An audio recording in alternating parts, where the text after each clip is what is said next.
you think of yourself as entitled to getting the services. So the first step in the path, if you're taking the employment path, the first step to position yourself for success is to understand that as an employee, you are a service provider to the employer, right? The employer is not your parent. It's not the obligation to give you anything. You have to provide services, and for the service you're rendering, you'll be paid or remunerated based on the agreement you have with the employer, right? The employer-employee relationship, the only difference from the normal business setup is you have exclusive, you're providing those services exclusively to that employer, right? For the certain set of hours a day and so forth. That's the only difference, but otherwise you're just a service provider. So how do you move forward? Now, this is applicable whether you're in Embu, Kenya, whether you're in Kasese in Uganda, whether you're in Njombe in Tanzania, whether in Gome, in DRC and so forth. So the first step is you have to build an online presence. It is a mistake. You should consider yourself being on the wrong position if I Google your name and I can't find anything, right? You should be Googleable. The importance of being Googleable is your credibility will not be questionable. Like the fact that if you say I did this and that, someone has to be able to simply put your name in the Google search and find all that information. And how do you become Googleable? You know, the first place to for the professional network to set yourself up is LinkedIn. You have to create a LinkedIn profile and you have to populate it. Every section of your LinkedIn profile has to be filled with all the details, full details. No stone should be left unturned. The second step, you should create profiles on every single freelancing platform out there, as long as it's free to sign up. We have Credible Pro that we're working with as Wazi. We've invested in Credible Pro as well for our mappers. But you also have Fiverr, you have Freelancer, you have Upwork, you have plenty of them out there. You have Talentium Africa, plenty of them out there. You have to log in, create a profile, put your image there, put all your credentials, put all your projects, and so forth. Set yourself as a freelancer. Then after that, you have to start creating content. So in the age that we're in, right? So we have, these are two layers. The first layer from 2000 to 2010, the thing was you have to build online presence. But the second part now in the decade that we've started is you have to create content. So for the first 20 years, if you're just online, that was good enough. But now you have to create content and populate and try to populate your search results. And what kind of content would you provide as a recent graduate or university student or recent entry-level guy? You have ideas, you have projects that you've worked on, you have projects that you want to execute, and so forth. Now, those things should be shared, and you have so many things that you can read on and have your take and opinion on, and potential solutions that you can share. All of that stuff should be shared on your LinkedIn, should be shared on Medium, should be shared on any platform that you could. The reason for doing this is, I'll tell you about connecting after, but when you're connected to all these professionals, the high-ups professionals and so forth, and they go through your content, they get an insight of who you are as a person, what you've done, and what you can really do. They get into your brain and see how your brain works. And this is how you position yourself to get those offers. The other part is you have internet data. Like people say Africans don't have data. No, there's plenty of internet in Africa, and somehow you have enough data to listen to Diamond Platinums. Now, rather than spending hours listening to Diamond Platinums and watching, cut videos online or comedies or so forth, you should spend 90% of your online content consumption reading. If you don't like reading books, then you should read articles on reputable, there's so many reputable websites out there, and entrepreneur.com, Inc., Forbes, Economists, people can argue, but Financial Times, if you want to go deeper, and so forth. So there's so much content online that will actually add intellectual value to you rather than actual entertainment, just normal entertainment. You should listen or watch, if you have enough data to stream, should listen or watch podcasts, educational podcasts. I've listed some of them, like the School of Greatness, Impact Theory by Tom Bilyeu, School of Greatness is Lewis Howes, and the likes, right? And you have to consume as much as possible, because in these podcasts and interviews, you're getting gems from people who have made billions of dollars. You get gems from people who have broke through so many barriers to get to where they are. So you get an idea of how they're thinking and their mental models. And above all, you have to ask Google. All the time, people, I engage with so many people, and you ask them questions, or you tell them to send you a proposal, such, and they say they don't know how to do it. That is not acceptable in today's world. Google has an answer to every single thing that you have, that you can even imagine. So you have to go on Google, type in the question, and the challenge here on Google is people don't know how to phrase their questions, and there's no technical way to put it. You just have to phrase your question the way you're thinking, right? So if you think, you say, how do I wear the trouser, starting with the left leg or the right leg, or you just type the whole thing there, and then you get discussions, different people's opinions, and then you'll decide, right? If something is technical, you'll find templates and so forth. So there's no excuse today on saying, I didn't study finance. Or if you're a software engineer and someone is asking you to give a breakdown budget or an invoice, and you've never seen an invoice, there are plenty of invoice templates online. So not knowing how to make an invoice is not an excuse, right? Google has all of it. Not knowing how to write contracts is not an excuse. Google has all templates. Not knowing how to, all of it is online. So ask Google. Now, engaging your employer. This is after you've positioned yourself, you've done all of those things, you've upskilled yourself to someone who has some substantial, you have some footing online, right? So how do you engage employers? On LinkedIn, you have to connect with your target employers, other than HRs, because the HR managers are already on the fence. They know you're connecting with them because you want to ask them for a job, blah, blah, blah. So they'll be on the fence, but connect with them either way. But you should target on connecting with people who are in departments or parallel departments in the companies that, or the companies that you don't know, but in departments or parallel departments. For instance, if you're targeting, an organization that does logistics, so you have to, first get the HR executives, then get the top guy, the managing directors, the regional directors, all those guys, then get the procurement guys and the sales guys, the marketing guys, just take everyone, connect with everyone. Because what happens here is these people, they will share, if you're interesting, this is assuming, they will share your pitch to their colleagues, whether the same company or other companies. So this can help you. This can help you in other way. And these people would be your direct reports. So if you get hired, you're not going to be reporting to a HR executive. You'll be reporting to, let's say, the plant manager or the logistics manager or so forth. So those are the people you want to connect with first. Now, once you connect with someone and they're kind enough to accept your connection, never ask for a job, right? No one cares. So don't ask anyone for a job. You can have a nice message and sharing what you do. Now, this is a very important thing that I keep coming down to. It doesn't matter if you're a first-year student or you've finished college years ago and you still don't have a job. You have to be doing something. So when you meet someone, you have to say, I'm Joseph Utakangwa, I do so-and-so, right?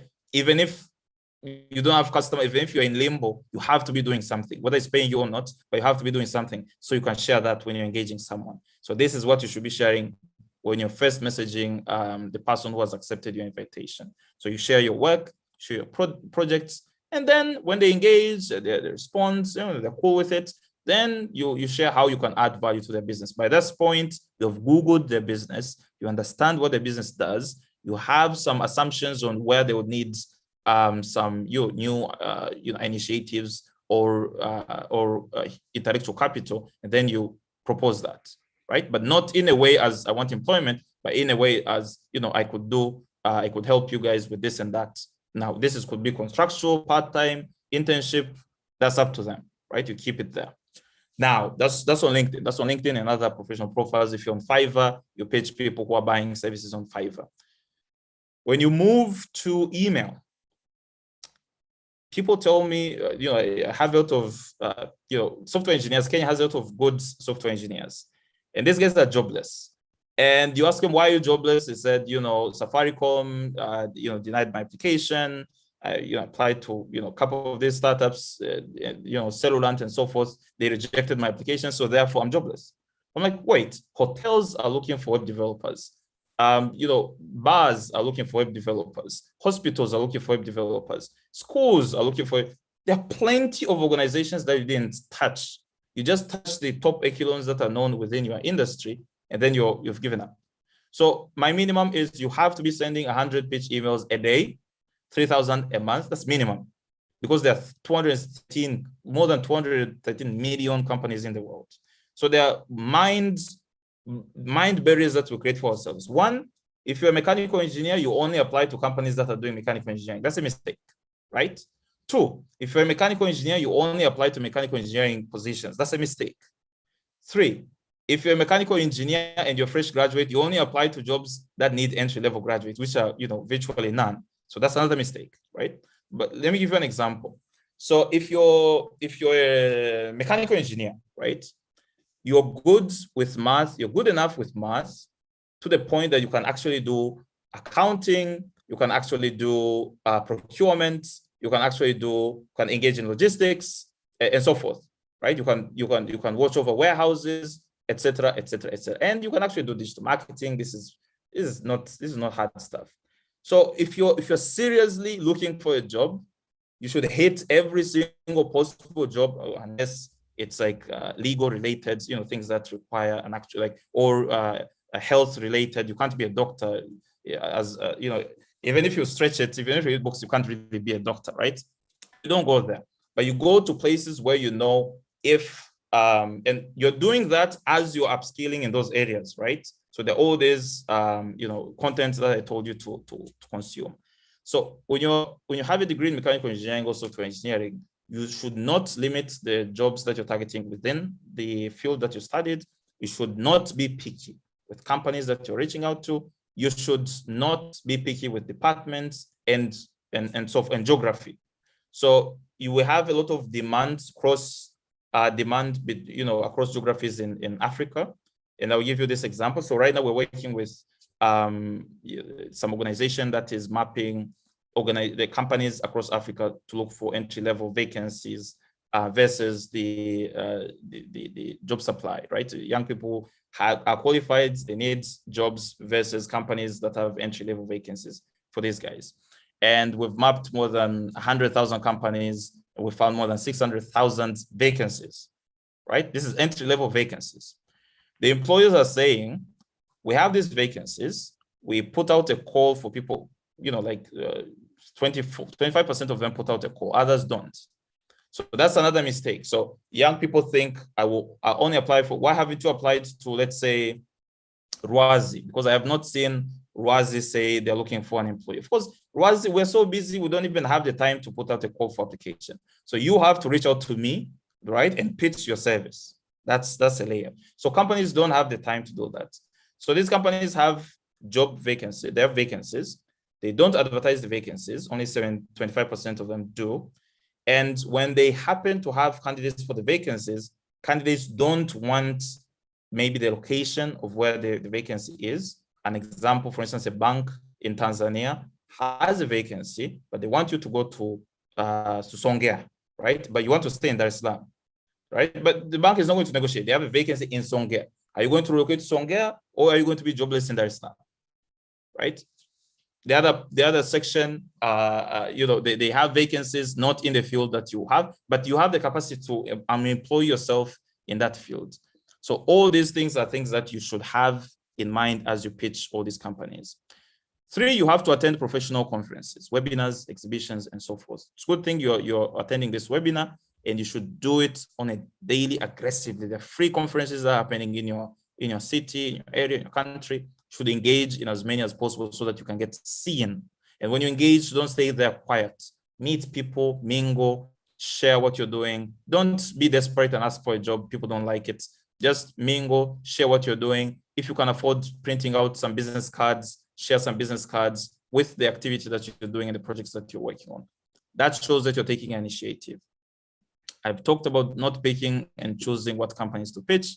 I've talked about not disqualifying yourself based on experience. So this part, most companies are going to tell you, we're looking for candidates and we're not accepting candidates who, the minimum has to be 3 years of experience. Candidates are saying, where would I get experience if you don't accept me to begin with? The way you break that loop is by applying to that 3-year experience position anyway. Now, you have to know, this is very important. I'll talk about it on delivering. You have to know that you will work harder than anyone else. You will spend all your life, like you will minimize what people say about work-life balance. There's no such minimize, there's no, you don't have, like Africa can't afford people to hang out on Saturdays and chill. You have to work 12 hours a day, 6 days a week to beat the bias that's there against you. So the bias is you are incompetent, you are lazy, and so they don't want to hire you. Now you have to work harder than everyone else to counter that bias, right? So apply for that job anyway, but apply knowing that you're going to over-deliver, right? And the last part is that hiring decisions, I work with hiring companies all the time. I put some of our mappers into my clients' organizations, and these decisions are based on personal interactions. They don't care about your CV. They don't care about your actual experience and so forth. If you meet a potential hire, a potential employer at a cocktail party or a bar or somewhere, like say there's an event at a hotel, Sky Lounge, and then you were there, and then you met a potential employer, and then you're a very interesting person to talk to. That guy gives you his business card. You send an email. You engage on email. He calls you to his office. You talk. He's interested. He'll hire you. Even if the company is not hiring, they'll just hire you. I've seen it happen. I've helped people get these positions this way. So many, like more. I do it over and over, right? So I've been doing it. Mappers, hundreds of mappers have gotten positions, permanent positions this way. So this works. But if you wait for an organization to send out a call for application and you're one of the 100 people who are lining up for interviews, by that point, you've already lost, right? So now, assume you have the job. The next part, you have to over-deliver. Now, this is what employers need. Employers need you to, this is not, the first part is not the employer's need, is the realistic view. The realistic view is if you have an offer on the table, rather than dwelling on your dream salary or your prospective dream that maybe you want to have this house and for the Benz or so forth, you have to understand that your first job is just a step among many steps to get where you want to get. So right now we have data. Most companies in Nigeria, they pay less than $100 for entry-level graduates. In Kenya, they pay about 150.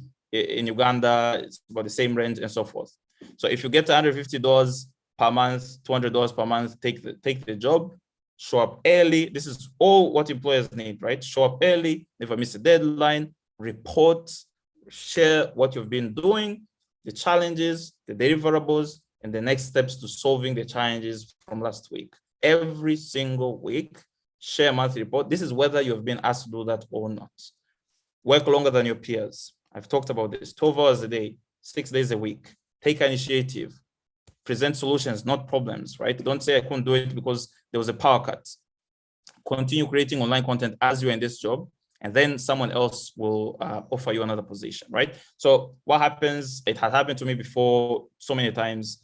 You work for an organization, the guys that you work with, they say, Joseph, that guy doesn't have a life. That guy works like nobody else, always delivers, great with numbers. And then someone asks them, do you guys know about stocks and bonds? Which ones I go like, hey, you can just talk to Joseph. Yeah? So you become a point of reference for excellence and delivering, right? And that's what you need. And I know in African countries, what would happen in the office environment, people would start bashing you, say, oh, you think you're better than everyone for working harder than everyone. You think someone will give you a prize. Yes, someone will give you a prize. You will end up actually progressing faster than everyone else, faster than your peers, if you over-deliver, right?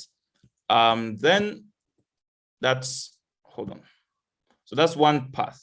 The secondary path is entrepreneurship. Now, the reason I don't put so much emphasis on this because it's much, much more difficult than the former. You have an entrepreneurship with regards to positioning yourself is the same thing, right? Same thing as an employee. You position yourself the same way. Then the picking your idea. This is the hardest part. Now, the feasible business idea, especially in developing countries, is an idea that requires zero capital, zero initial capital, right? And it only requires resources that you have today. And it only requires the skills that you already have right now, right? So once you understand these three parts, you say what products or services in your neighborhood. This is like in your own house, in your neighbor's house. If you're on campus, on campus, what services and products on campus are in high demand that you can serve with zero capital, the resources that you have, and the skills that you have. Once you've identified that, there's so many. I can go on the list for hours and hours and hours. Once you identify what those are and which one you would like to address, then you provide that service, right?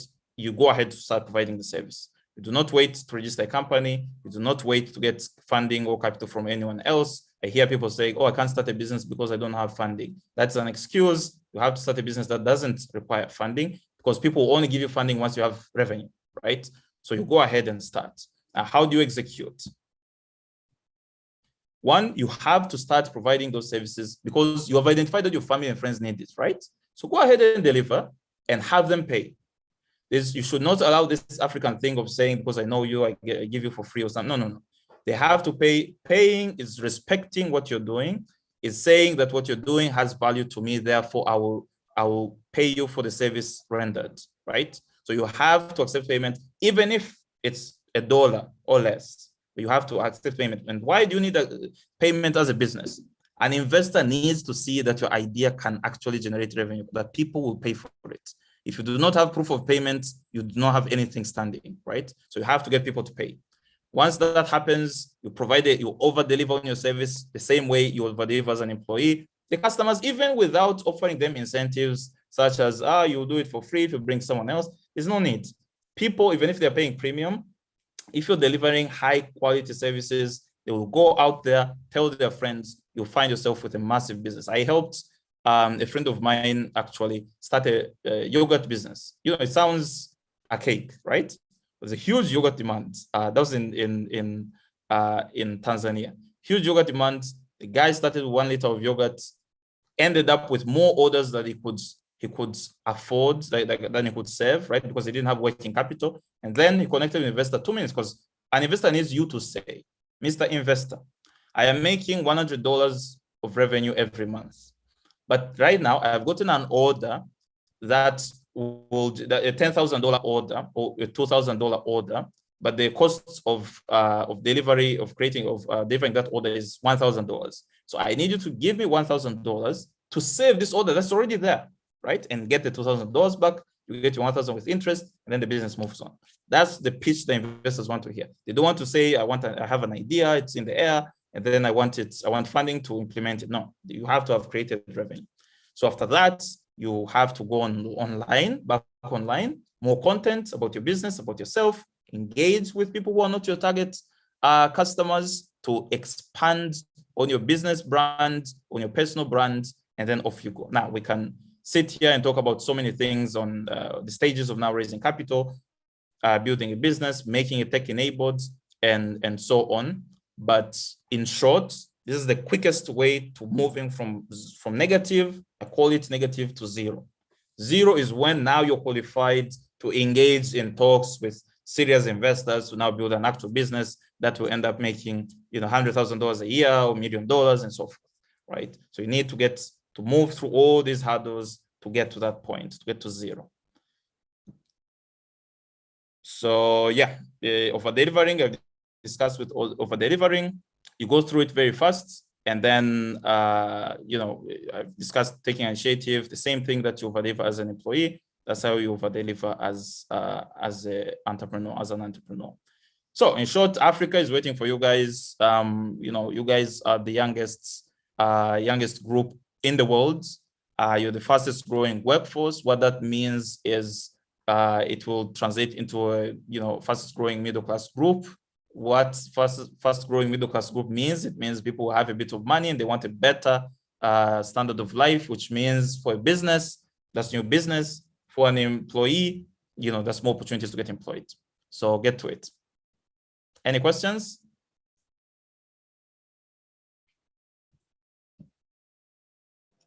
Yes, I want to invite Jane. Jane, are you able to pick for us questions from the chat?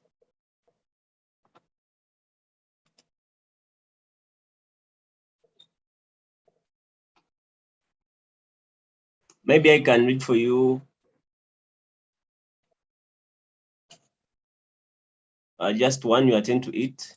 I saw it here, and it is, how did you manage to do graphic design and do partnership with organizations at high school as well, at high school graduate? You get the question?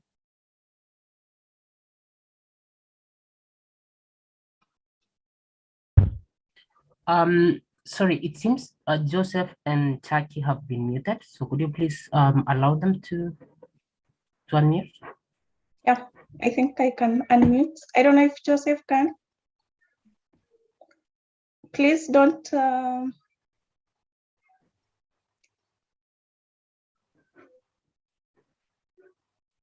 host, please, if you can unmute Joseph as well. Should go to unmute Joseph. Joseph, all right, cool. So how did I partner? So I walked into people's offices and shared what I do, and they were interested. So this is what happens. You have to behave against the norm, right?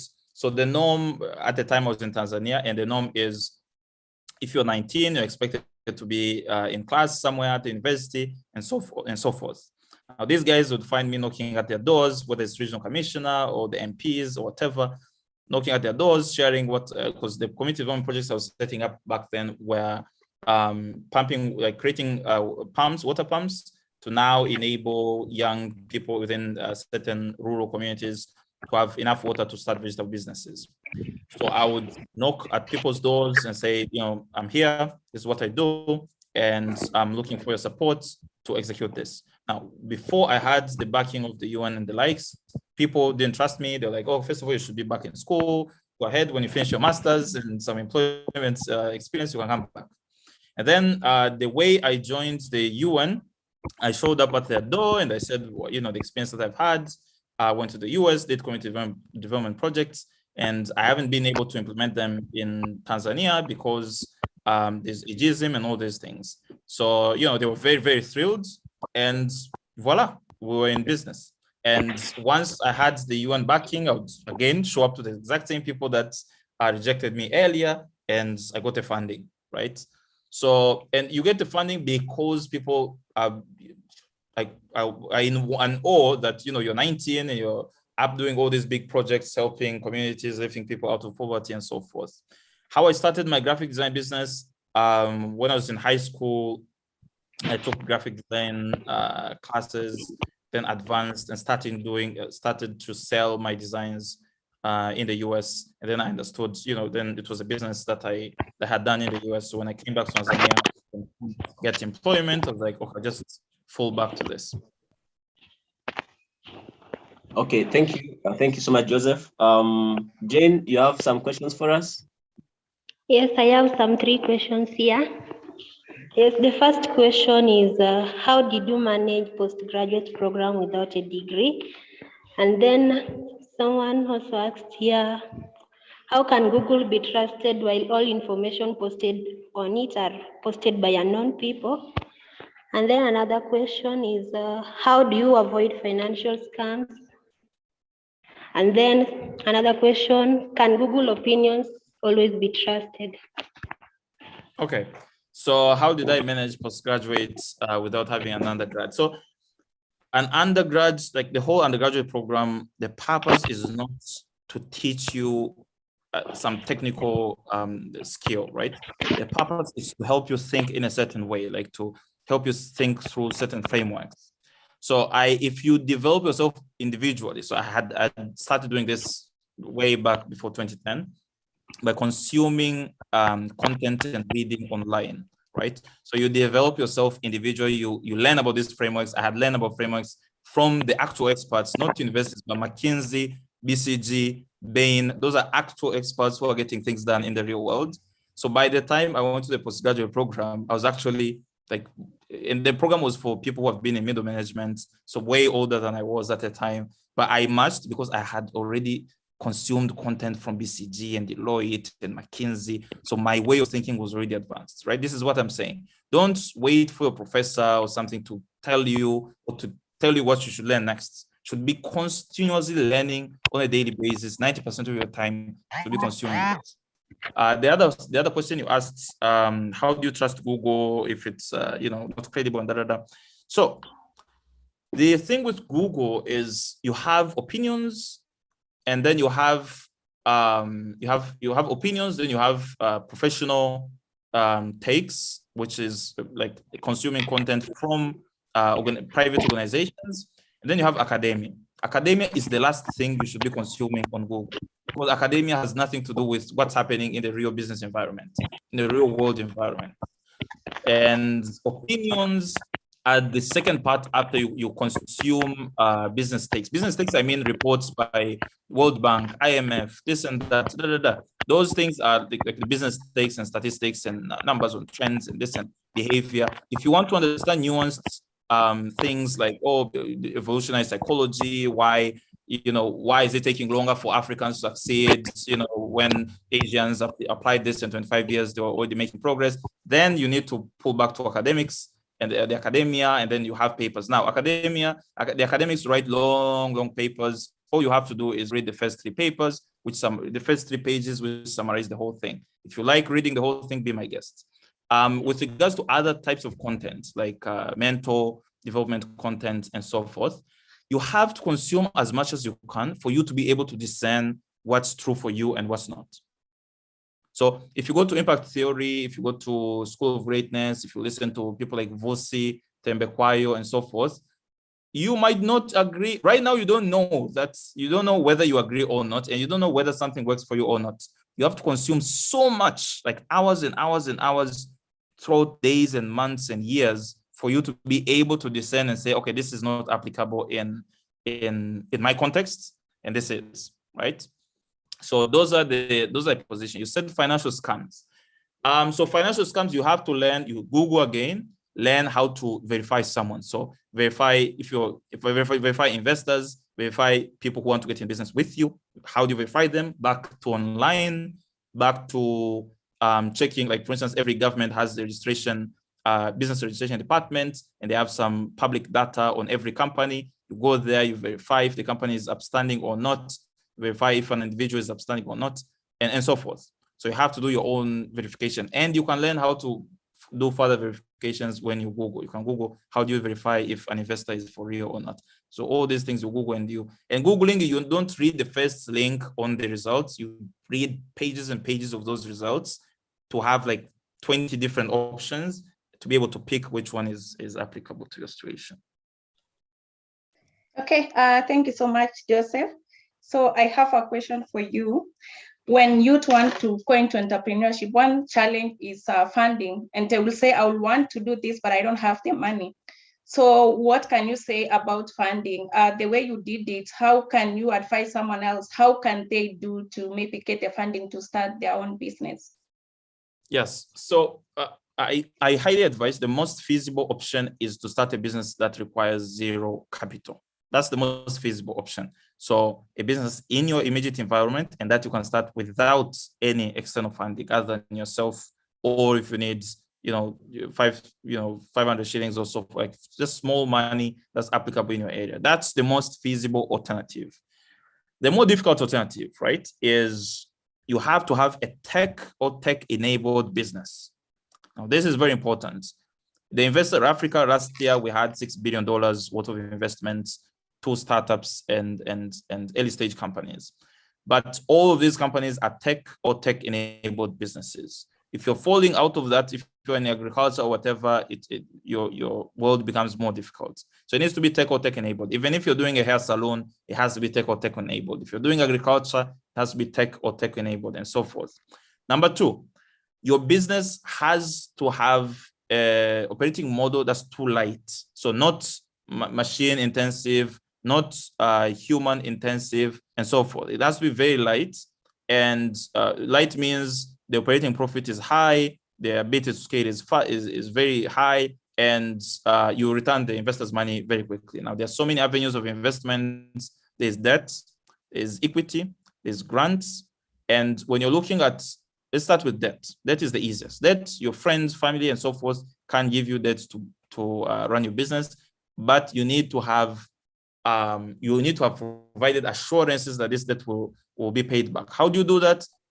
You have to have revenue. Like, I don't know how I can insist this. Even if you're making $1, you have to show that some human being out there has paid for whatever service you're saying that is worth something, right? If no one pays for your business, I don't care what kind of app or tech platform you have, investors won't listen. I went through it myself. I'm telling you what I went through, right? So I struggled so much to raise money with my digital magazine because I wasn't making revenue. And then I only got one investor for that business because the investor was willing to pay only because we had a lot of readers. But this is rare. In most cases, they want you to make revenue. Now that we're making revenue with Rwazi, all investors from Japan, US, they're rushing, they're fighting to get, they put their money on the table, right? So this happens only if you make revenue. So this is very important, guys, to think. And do not look down on businesses. I have the person I told you about yogurt. He's now doing a ton of yogurt every day, 1 ton every day. He's transporting yogurt distributing yogurt in the Assam, and his customers they volunteered to do distribution because like I have friends, and he was smart. He went through what I've told you, and he got customers who are professionals, they're lecturers, they're this and that. So they have friends like, this guy has original yogurt. So yes, I want yogurt. Go bring me 20 liters. So his customers are distributing for him. And this is just yogurt. There's nothing innovative about yogurt. It's just that he's not diluting it. He's not being a thief, right? This is what happens in most African business people, right? They start getting customers. They want to cheat customers. They add water in milk. They do all these shenanigans. If you want to stand out, you do everything right. You maintain your integrity. You maintain excellence, and everyone in your community will say, Jose does things straight. If you want something real and original, go to Jose, right? And this is how you capture these markets. Thank you so much. So one thing that stands out is being authentic and having products that are providing value to the customers you serve. Thank you. I have other questions for you, but I will save them until the end. So before I invite Ismail to talk about personal development, I think there is an icebreaker. So I'll welcome Pauline. Was there supposed to be a song or something? Yes, please let me know if that's still the order. Yes, let's have the song from Morungi Emma. Morungi Emma, please give us the song.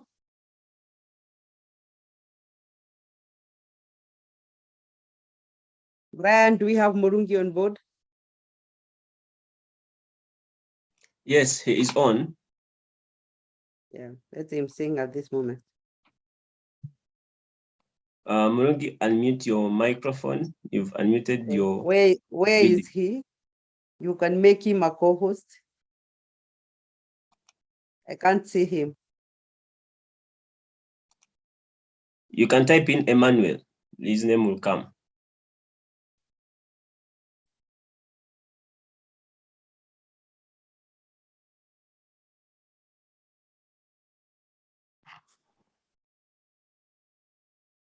Please, Morungi, unmute yourself and sing. You are now a co-host, you can sing.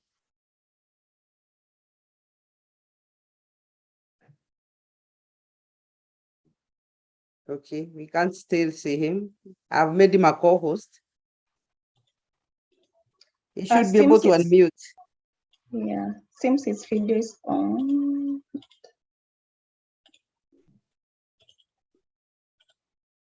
Okay.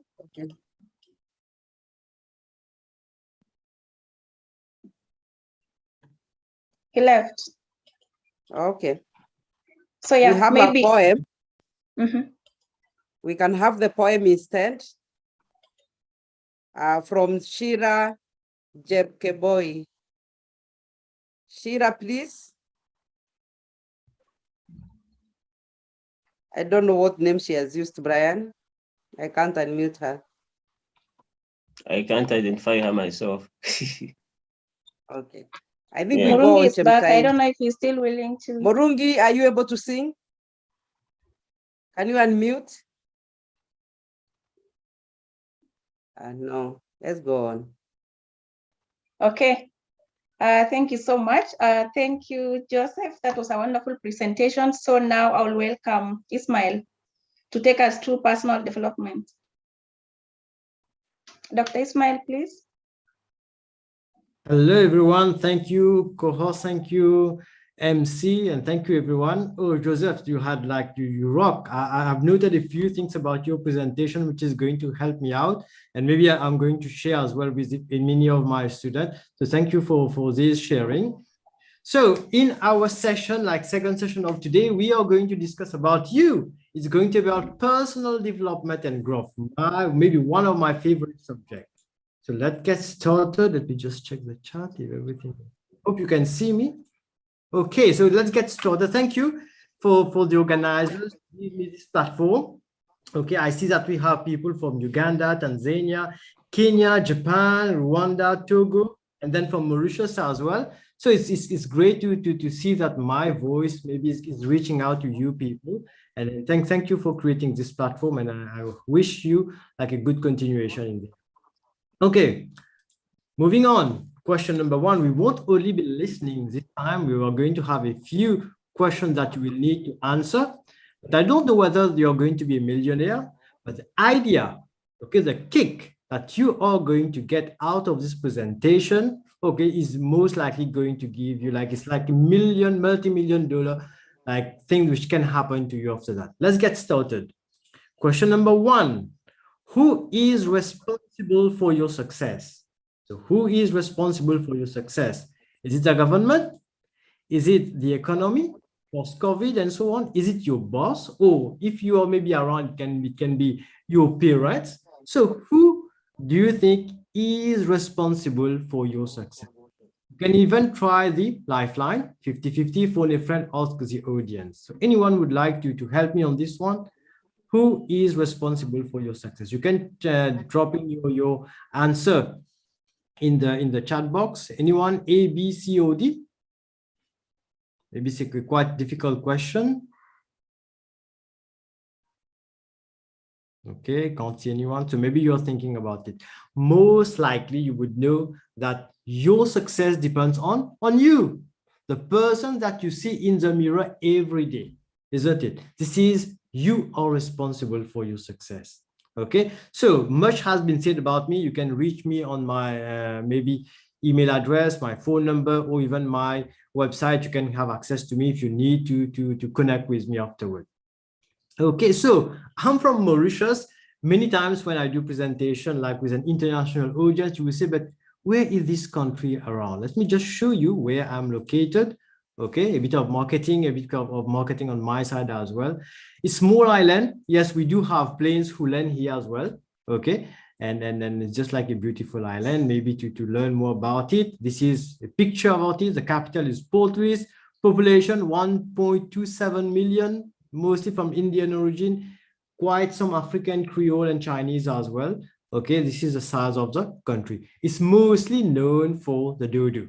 Okay, the dodo, which is like an animal which is no longer existent, is extinct now, but this is what actually has made Mauritius maybe come up on the world map. So let's get back to us now.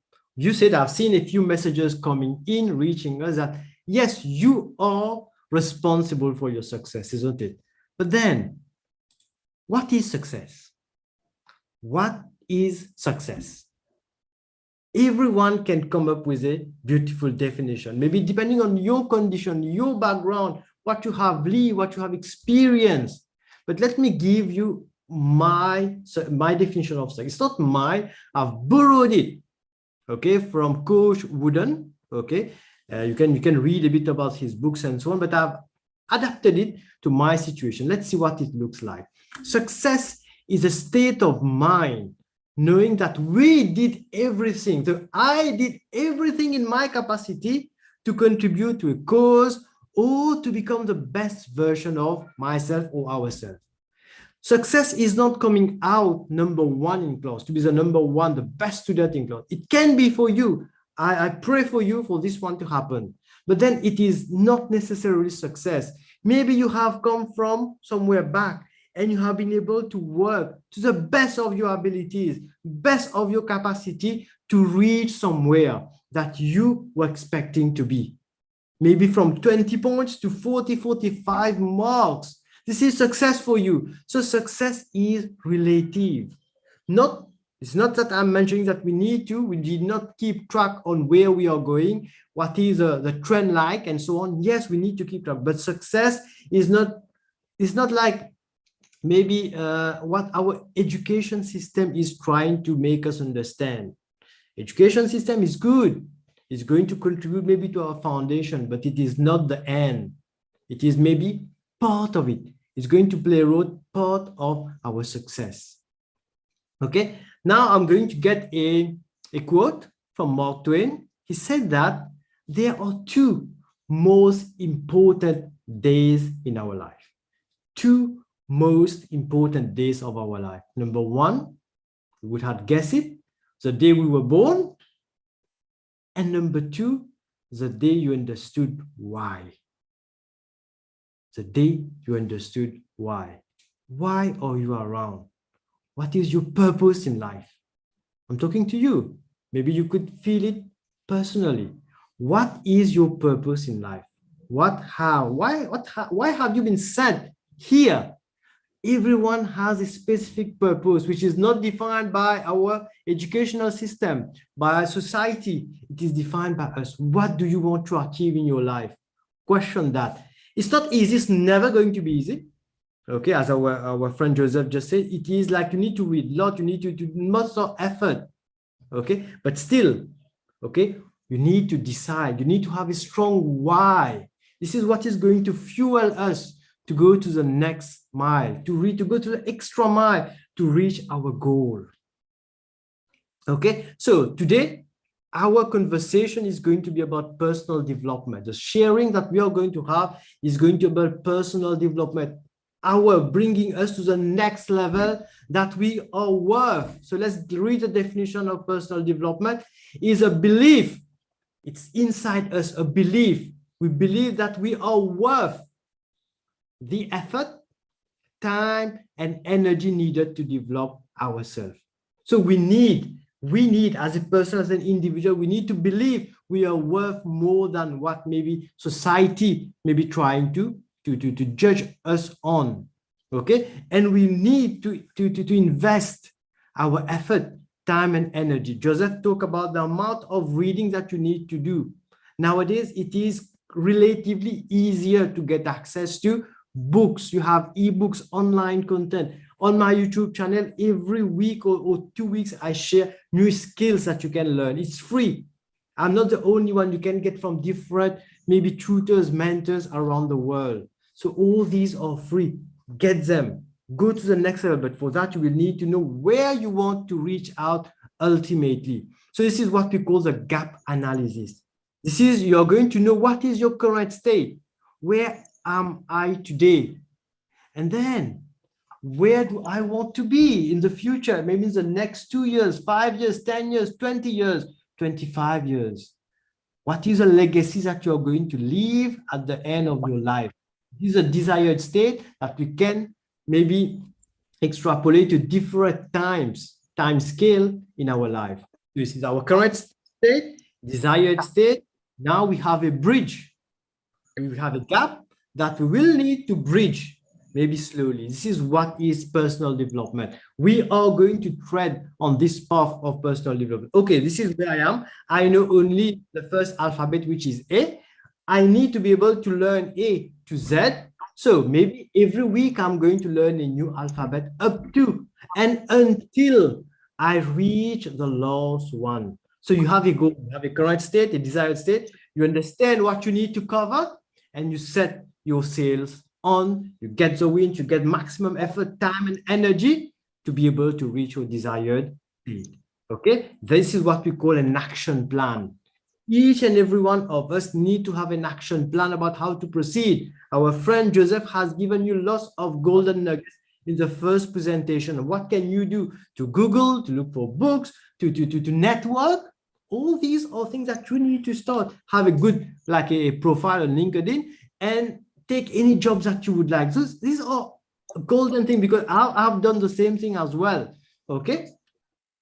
And you will say, but yes, but why don't everyone do that? Like, it is so interesting. You can reach whatever state you want to be. But most people, 98% of people, are willing to stay in the comfort zone. Why should I take time? Time is a limited resource. Why should I take 1 hour per day to read books, while I could have used the same time to watch a good movie, a serial or a series on Netflix? I would have enjoyed the entertainment. I could have played with friends, maybe be on TikTok, all these things. But no, only 2% of people around the world are going to choose to go out of the comfort zone. 98%, let's say we had 100% people attending today. Unfortunately, only 2 are going to choose to go out of the comfort zone. And these 2, they know exactly who I'm referring to. They are going to decide that today is the day that I'm going to decide to move forward. 98%, maybe they're not ready. They still prefer to remain in this comfort zone. And maybe they're going to say, okay, one day I'm going to start the process. But time doesn't wait for you.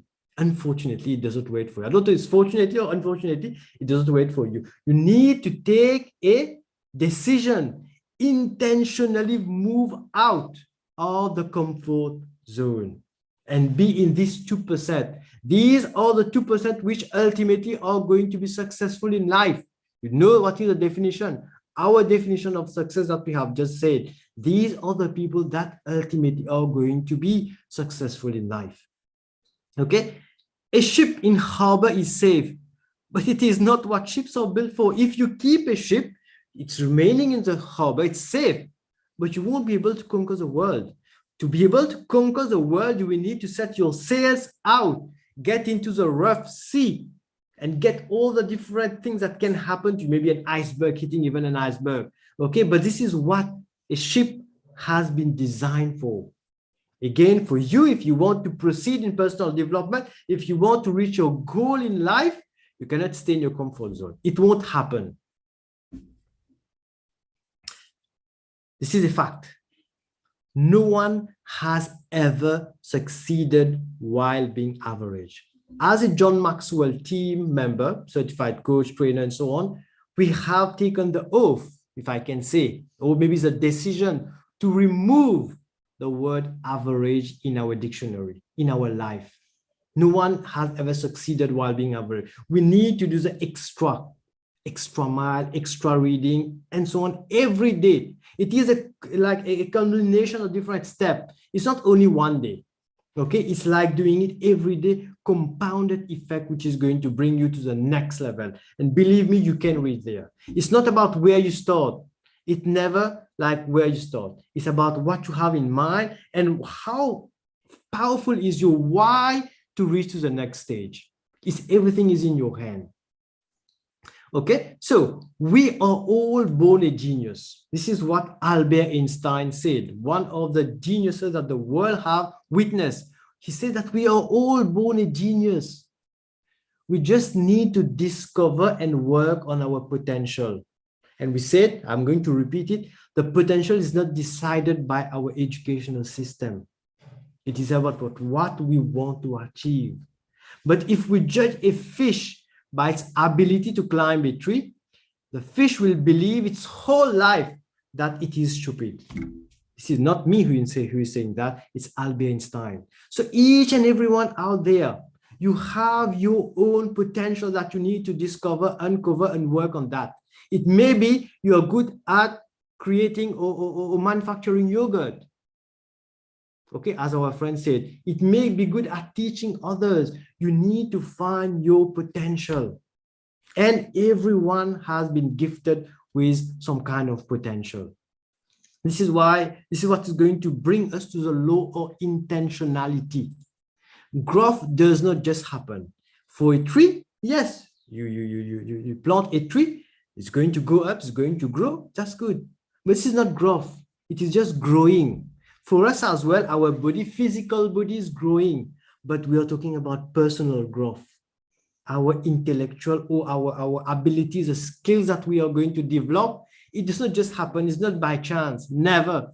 It is about what we put in our, maybe for our body to grow, we'll need to have some specific nutrition, to have a balanced diet and so on. For our mind, for our ability to think, to discover potential, it doesn't just happen. It's not like you're just dreaming, I had a very good dream, I think I'm going. No, it is about hard work, trying to get to the next level, trying to discuss, put your plans on paper, talk with people who have done it before. You have just heard our friend Joseph, he has done it before. He has given you his methodologies. Try to Google other successful people. Why? How have they been able to achieve their dreams? Okay, so this is what my first mentor. Okay, I'm just going to give you his secret. For things to change, you have to change. You mentioned that. I didn't give you the answer for the first slide, the multi-million question which I've gave, because the question which I've presented to you. For things to change, you have to change. It's not about the government, it's not about COVID, it's not about the system, everything's about you, only you. For things to get better, you have to get better. And for things to improve, you have to improve. And believe me, I have tried this formula. It works. And this is from Jim Rohn. So I encourage you, if you want to know where to start, okay, one of your starting point can be watch a few videos of Jim Rohn. Okay, one of my first mentors, he's no longer here today. He's a mentor of mentors. Okay, he has lots of philosophies. Some will say, yes, these are only philosophies. I have applied his philosophies. And people around the world are still applying his philosophies. Okay, if you forget everything which have been said today, just remember this name, Jim Rohn, and Google it. He's going to give you the starting point for your personal development. Okay, some will say as engineer, but then is it true that if we try things every day, we are going to become successful, we are going to become bigger, better, and so on? Let's prove that mathematically now. I come from an engineering background, we are good at maths and so on. Let's try to see whether this is true. So if we do the same thing every day, things that we are currently doing, we continue on doing it the same way, okay, every day for 365 days, 1 year. So at the end of 1 year, 1 raised to the power of 365, you're going to remain the same. Not bad, but do you want to remain the same? That you have started on the 1st of January. But say, I'm a bit tired today. Oops, I'm a bit tired today. Maybe I won't be reading today. Well, only for today, or every day is like you're trying to play down, okay, the amount of effort that you need to input into your life, into your personal development. It's only 1%, so it's 0.99, but compounded over 1 year, what do you become? You become 0.03 of your starting point. Only 1% every day, doing less. But then, if you do 1% more every day, you read 1 more paragraph, 1 more page, you read 1 more book, and so on. You listen to 1 more video on YouTube, on personal development, or things that you want to learn on, maybe on financial terms, how to build a financial statement, and so on. Over 1 year, the compounded effect that you're going to become 37 or nearly 38% more than what you started with. This is only for 1 year. Imagine now you have a 3-year plan, 5-year plan, 10-year plan. What are you going to become at the end of these 5 years, 10 years? About continually working on yourself. Just imagine what is the potential that you have in you. But you need to take the decision. It won't come by magic. It won't be like God is just going to say, okay, I'm going to give that to you. Okay, I'm just going to tell you a story about, there was a guy, okay, he always asked God in the morning, God, can you please let me win the lottery? In the evening, before going to bed, he's going to say, God, please let me have this lottery. Every day, over 10, 15 years, he has been asking God to help him win the lottery. Then, unfortunately, he died. He had a conversation with God. He said, God, I've been asking you day and night about let me win the lottery. God said, yeah, I was ready to give you the lottery, to make you win the lottery, but you should have bought the ticket. So you need to have this effort on your side. The results are going to come ultimately, but you need to do the effort. Okay, you will need to buy your ticket, your lottery ticket, for you to be able to win. Here, we're not talking about winning the lottery ticket and so on. It's about, I'm not telling you to go and buy the lottery ticket. It's about working on you. Maybe buying the correct books, listening to the correct videos of personal development, things that you have around. Okay, so it's about the idea is a small daily improvement compounded over time. You will say, but yes, but I can, instead of reading every day, I'm going to take, maybe on a Sunday, I'm going to read 10 pages. But why don't you wait till the end of the month and brush your teeth 60 times in one day? So you wake up at the end of the month, you start brushing your teeth 60 times. You say, but it is a compounded 2 times per day, multiplied by 30 days in a month. I'm going to brush my teeth 60 times, but in only one day. So it doesn't work. It's about the compounded effect that you need to bring in. And this is what like actually makes it go from one level to the next level. Okay, it's not about one day you decide to do it only for 1 day or 2 days and so on. It's about being disciplined in what you endeavor to achieve. Okay, so next, this brings us now to the law of design. We need to design our life. What I call the dy by dx of life. We need to design our life. So what happens if you don't design our life? Let's say before decided maybe to even think about, do I need to design my life? If you don't design your own life or your own life plan, chances are you're going to fall into someone else's plan. There's someone who has a plan and you're going to help him achieve his plan. Okay, but before going there, before building a house, do you have a plan? Or you just sit around, maybe I'm going to start building my house and so on. Then when it is nearly ready, you say, but I think I need to have a garage over there. Then you're going to break the walls and so on. You're going to put a garage. Maybe the window is a bit small. You're going to break this side and construct a new window. No, before starting a house, we need to have a plan about how we're going to proceed. How about our life? Can we just leave it to itself? Maybe whatever happens, we're just going to proceed with the flow. Even dead fish goes with the water flow. Even dead fish. So we cannot let our life just go with the flow. We'll need to design our life. Okay? And guess what? These people who you are helping achieving their goals, you don't have any goals in life. You're just helping someone else achieve their goal. And they don't have much for you because they have their own set of goals. Okay? So again, this is from Jim Rohn. Okay, to emphasize this, I'm just going to tell you another story also. Let's say you need to leave Kenya. I know we have lots of people coming from Kenya. Hello over there. And you need to reach Dubai. You want to go to Dubai Expo and so on. You are trying to travel. Which plane would you take? So you just go to the airport. Okay, I'm just going to take the next plane. Is it maybe a plane going to Australia? Would you go there? Or a plane going to Japan to meet our friend in Japan? Or a plane going to New York? Would you take a plane to New York while willing to go to Dubai? Definitely not. You would say, but this guy is mad. Why is he asking such silly questions? But this is what we try to translate that in our life. This is what we call goal setting. We need to have a destination. We need to know in which direction we want to go. If we don't have any direction, every plane that we take, any action, any effort that we do are going to take us there because we don't have any destination. And what is your destination in life? This is a question that I'm going to ask you. What is your destination in life? What do you want to achieve? What is the definition of success for you? Okay, what is your action plan to achieve your goal? You would say, yes, many times we are going to set goals. We have a ladder. Well, this is what we picture now. This is a ladder of life. I'm going to climb on the ladder. It's a lot of effort. It's huge and low, very tall ladders that we have. We are climbing, and so on. When we reach at the top, Let's have a look at the view. Oops, the ladder was leaning against the wrong wall. So what happened? We don't have the correct direction. We have already landed, but the plane is in Japan. Instead, we wanted to go to Dubai Expo. Okay, so we need to know exactly again where we are leaning our ladder. Then we can have the correct effort to climb the ladder that is bringing us to our destination.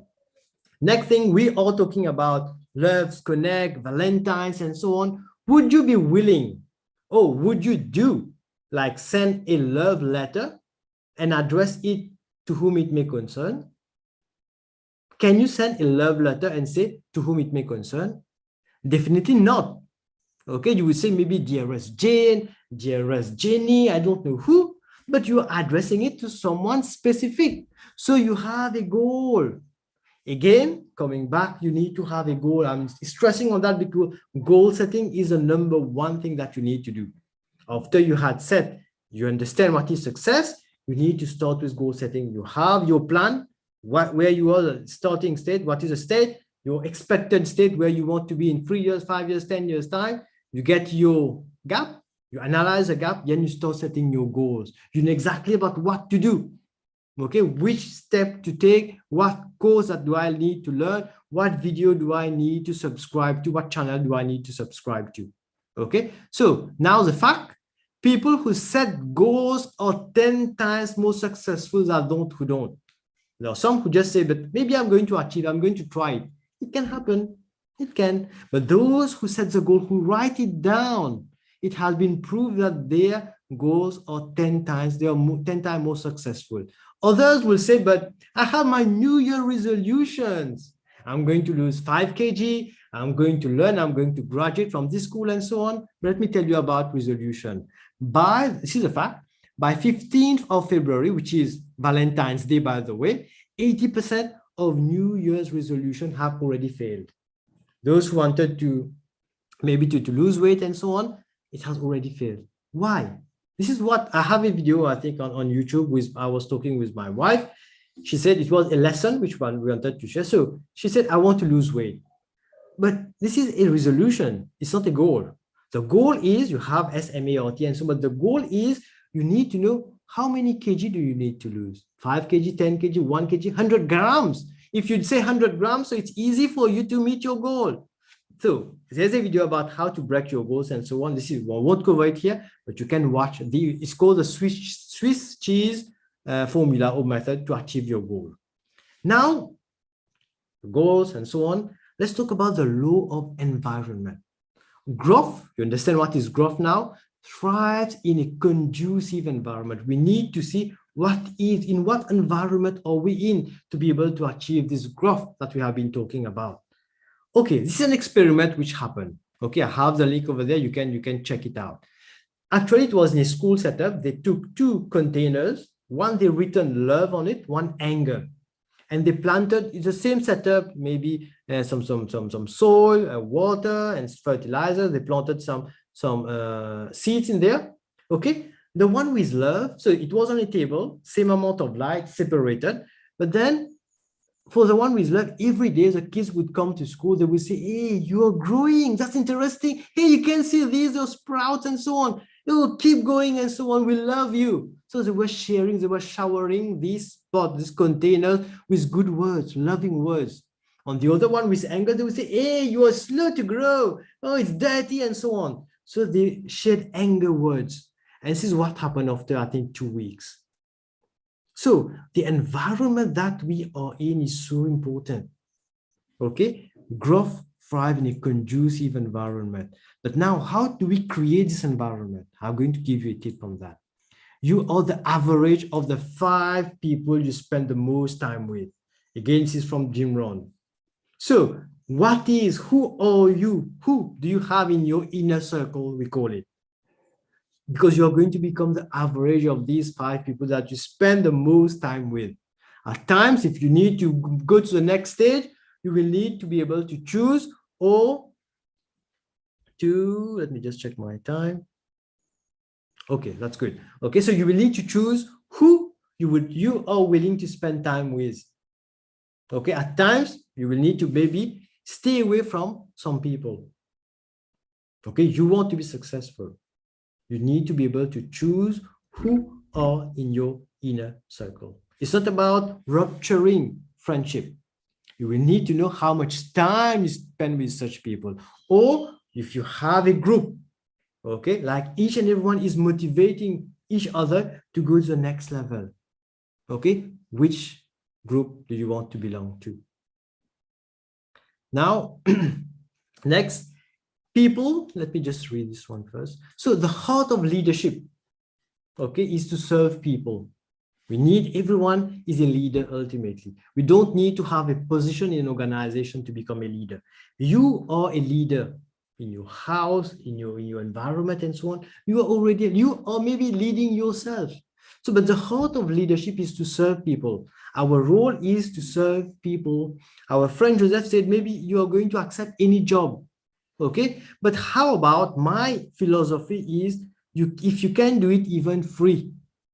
Okay, he's talked about the importance of getting revenue, but if I'm talking about doing it free, why? It's about helping people. If you can, you have reached maybe college or university, can you teach basic mathematics, basic science to kids in the region? Do it. If you can do that free of cost, do it. Okay, people don't care how much you know until they know how much you care. It's about caring for the people. This is going to bring you to the next, like slowly to the next level. People are going to know you and you're going to create bonds. You're going to network with the correct people. I've done it several times in Mauritius, maybe before the exam session and so on. I've called people from the region, okay, coming to my house, just explaining a few sessions, maybe revising the syllabus with them. And this has connected me with different people, somehow become good friends as well. Okay, the heart of leadership is to serve people. It's just like in tennis. If you serve well, you don't lose. Okay, leadership is about one of the facets of leadership, according to what we learn at John Maxwell from the John Maxwell team, is to serve. We add value to people. This is what I'm doing here today. I love what I'm doing. It's like my passion in life. One of my purpose in life is to share things which have helped me. Maybe it can touch your life and help you do positive things in your life. So if you serve well, you don't lose. Don't expect like, okay, it's good if you're in business, then you sell something and you get something in return. But if you have the ability to give freely, it's going to come to you. So we say that giving starts the receiving process. Giving starts the receiving. I have tried it 2 or 3 times in my life. The results have been fantabulous. Okay, giving starts the receiving process. Since we are in COVID situation, when you wash your right hand, okay, you maybe you need to wash the right hand, you are using the left hand to clean it out, but ultimately both hands are cleaned. So when you are helping someone to do one thing, you are going to gain maybe directly or indirectly from this transaction. Okay, so what I meant by the sharing factor. Now you'd say, everyone wants to be successful. Who doesn't want to be successful? Until they see what it actually takes. These 2% of people who would say, okay, today I'm going to move out of my comfort zone. I'm taking a decision to be in these 2%. Okay, but then it's not easy. Far from there. Okay, so we must all suffer one of 2 things. There are 2 things. We can choose which one we want to suffer. The pain of discipline or the pain of regret. Up to you to decide. Each one can choose what they want to decide. The pain of regret or the pain of discipline. If you're disciplined, you will be able to achieve your goal. It's not easy. Everyone wants to be successful, but it is not easy. Okay, this brings us again to the law of pain. Okay, so good management of bad experiences leads to growth. Growth it's not only like pink every day. It's about managing bad experiences as well, but you need to know how to manage that. Okay, so if you have a pencil which breaks into 2, if you look at it positively, you have got 3 tips now that you can write off. Okay, it's a bad experience. Oh, my pencil has broken down, but I've got 3 tips by which to write now. Okay, it's about managing the bad experience. Failure is normal in life. Okay, it's not like something which we should be afraid of. Fail, F-A-I-L, ultimately means fail. It's like first attempt in learning. F-A-I-L, first attempt in learning. But you should not be repeating the same mistakes over and over again. You should get it like an experience, and we learn from the mistake, we go to the next level. Okay, life is 10% of what happens to you. It happens to everyone. Rain is falling for everyone. COVID is around for everyone. And it's about 90% how you react to it. 90% how you react to it. How do you rebound? How do you bounce back from such a situation? Difficult? Let's see what happened to me last week. So the school like started again in Mauritius. We do have a few cases of COVID, but it was like they decided to open up the school. It was like a huge traffic jam. Okay, this is what I wrote, and this is what actually happened. Okay, it was on the 8th of February. I had like over 1 hour of traffic jam leaving home to work. In these 2 hours, I have covered 2 courses using, I don't listen to radio, at times I do, but these days I decided to use this time like to my advantage. I completed 2 courses of LinkedIn in learning. Okay, and out of that, I've got 3 aha movement, 3 interesting things which I'm going to use in my personal development, in my career, or in my investment. Okay, everyone was in the traffic jam, but maybe someone would be like, hey, the government is not good, they should build additional roads and so on. You can do that. It is your choice. Or you can use this time to do positive things, to grow yourself. Okay, because ultimately what happens when opportunity comes and you're not prepared is often too late. It's often too late. So luck, maybe another way of looking at it, luck is 90% intentional and 10% accidental. Okay, luck, it happens, but only 10% accidental, 90% it is intentional. It happens for a reason. It's not like fully 100% luck. There is a part of you who has been able to have contribute positively maybe to the universe, and the universe is going to give it back to you. Okay. Don't wish it was easier. Wish you were better. Don't wish for less problem. Wish for more skills. I want problems, but I want to get skills. I want to build my skill to be able to tackle these problems. Don't wish for less challenge. Wish for more wisdom. Again, from our friend Jim Rohn. Some would say it's impossible.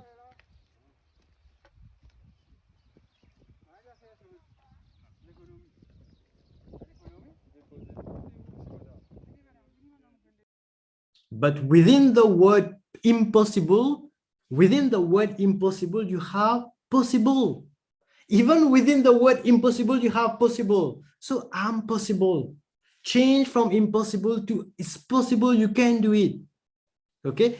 And the main thing here is discipline is a bridge between the goals and the accomplishment.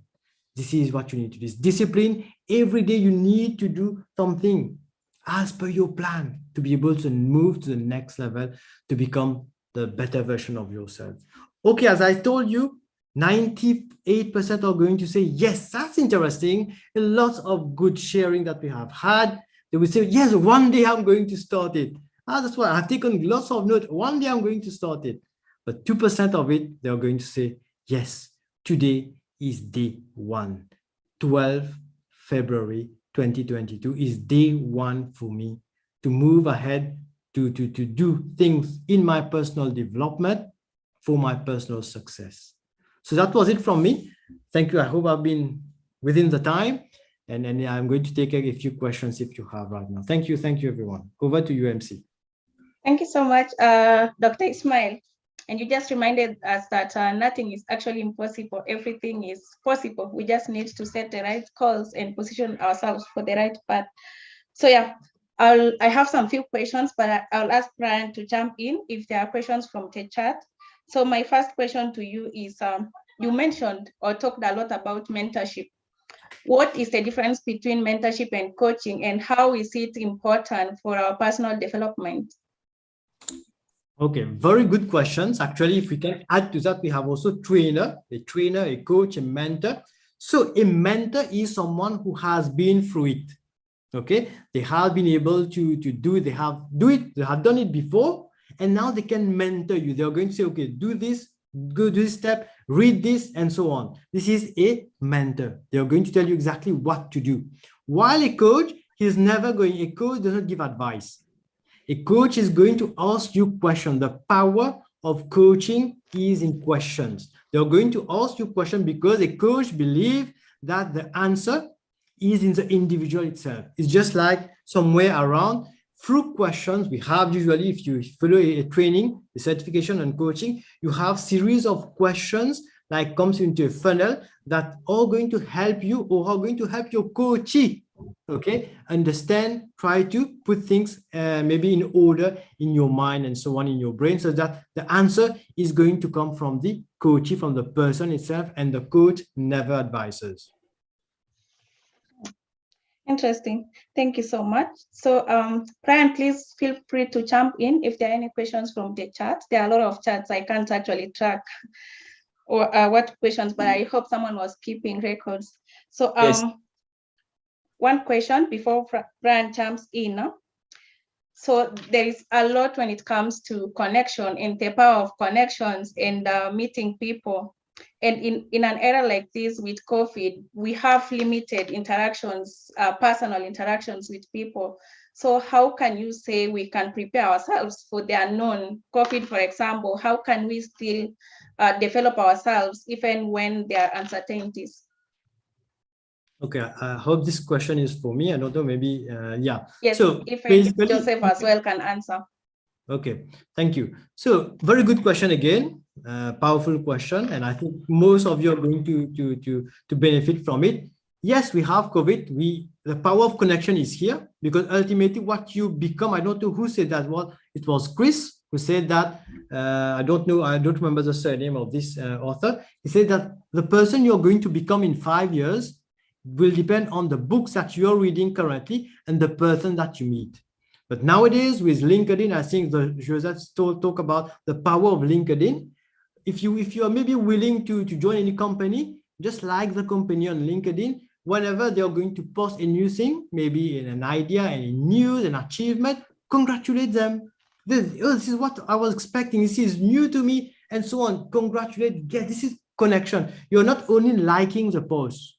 Comment, share something powerful. Maybe this can be used in this country. I've never seen this. So you are sharing your views and so on. Ultimately, is going to create this connection. So it's not about physical. There is a huge power in physical connection. But nowadays with COVID, but use those like virtual platform and so on. And with COVID, without COVID, you would have maybe connected with people in one specific area. But the world nowadays is a global village. Okay, you can connect to people from all around the world. So use all these platforms like to your benefit. Thank you. Joseph, any comments? Yes, as Dr. Ismail said, so online, let's say on LinkedIn, right? You connect, first of all, connect with people that you're admiring, right? Don't be shy. I found that people are shy to connect to, let's say the CEO of Safaricom, or so forth. Go ahead and connect with whoever you're admiring and whoever you'd like to engage with. And the people, they're very generous. They're actually generous enough, right, to accept your invitation, but you shouldn't bug them. Now, once you have accepted the invitation, you can share, your work and and share what you're doing, and then that'll be like a normal conversation. And then step 2, you keep engagement by what Dr. Ismail said on their posts, their personal posts. They say the CEO of Safaricom posted something, you comment on what they said with something, intuitive and smart, and then you can engage that way. And then that way the person has some sort of interaction. But nowadays, COVID, we were not actually that restricted. Like we're getting used to it and people are going out there again. You have to mingle with people in the locations that they go to, right? So don't restrict, for instance, right? You can go to free conferences, events, and so forth. You have those. You can attend, free entries to certain lounges, or if there's the showcase of something, you can go ahead and attend. And when you attend, don't be a mute. You have to attend and engage people, walk up to them, introduce yourself, engage, and so forth. And the other part, some of you, this is just my personal suggestion. If you're attending a church, find a church which can help you grow, right? A church which has a community of people who are in positions which you would like to be in, right? You say you're looking for jobs, but then you have this church, it has all the managers, the executives, and Why don't you go attend that church? When you attend that church, you get involved and you share your experience, you engage with these guys, and they find you interesting. With time, as you do all of those things, with time, you'll find yourself getting a business or a job or so forth. And yeah, on Dr. Ismail's comment on sharing things for free. This is very important. It's a very important step that I didn't speak about when you're doing career development. The first step, when the two options, when you want to break off the wheel of I don't have experience, I just finished college, I've never done a job, and you don't want to hire me. You have two options. One is to start a business. The other is to volunteer. Because when you volunteer, I did volunteering with community development projects and so forth. When you volunteer, you get to showcase what you're capable of doing, and people can now give you a chance or pay for your services or your time. Thank you so much. So I'll ask Brian or Weldon, any questions from the chat? Maybe 2 questions because of time. Yes, we have one question from the chat box. And one person asked how, if he can guide us on how to select friends, as sometimes they hinder our goals. Okay, so Dr. Ismail, you can go first. yeah. So it's about selecting friends. So you can select your friends. You can have childhood friends, school friends, and so on. But at times we select our friends at times, but at times it's like about who we have been to and so on. But it's about how much time we spend with these people. You can also, it's not about breaking friendship and so on. It's about how much time, what is a group that we are, maybe every afternoon you're going to go to somewhere, you're going to have a drink, you're going to meet up with people to talk, maybe to have 2 or 3 hours. Is this like bringing value to you? If you see that it allows me to maybe bring down my stress level and so on, but every day, 3 hours, you could have say, okay, 30 minutes, yes, we are going to socialize and so on, but then I will need 1 hour for my personal development. And if these people are not able to understand, okay, then there's a problem and you will need to see. But it's not about maybe selecting specific friend. Yes, we need to connect with specific people to help us, okay, because we're in the environment, we jump onto their wagon, is going to bring us to the next level. This is true. So we can select based on, I maybe recap on this question. If we select, yes, we select people that we need to connect to. Maybe they're going to share things, okay, and we are going to get from there. Maybe their quotes, whatever they do in their life, and we are following up, okay. If you want to become rich, maybe follow some billionaires, okay, and so on. This is another way of connecting. But in terms of friend, you need to see how much time ultimately you're devoting to your friends. And if you are in a group, you're learning about public speaking for 3 hours, each and every one is coming on stage and trying new things about public speaking, that's good. Then you can maybe socialize as well for 30 minutes as well. But you need to see how much time you're devoting. You have, all of us has 24 hours per day. You need to be able to plan your time, your day properly, so that you have a specific time that you dedicate, you devote to personal development.